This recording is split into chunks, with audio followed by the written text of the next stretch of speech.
Hi guys, my name is Francisco. I'm part of Ontario Volkswagen's customer care team. I'm going to be teaching you guys how to use your not your center console, your dashboard and your steering wheel. So over here to our left is going to be the cruise control features and also volume, maximum, minimum, right? Another thing that's cool about this is in your center console, right? You're able to look at the vehicle status. Right now it just tells us that the start-stop system is available. The vehicle status is usually going to tell you if you need like service or anything like that. Driving data, it goes from the range, the economy, to the oil temperature, speed, and it warns you distance and travel time. We're going to go to the next feature, which is the assist systems. You can't see it right now, but usually if we're driving, this will be able to you'll see where the lane assist is and the blind spot cameras.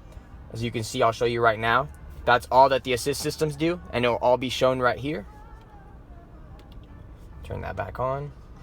We got a compass here too. The compass is going to help for, basically just telling you your directions wherever you're driving. And our fully loaded atlases, this is going to be a navigation system too.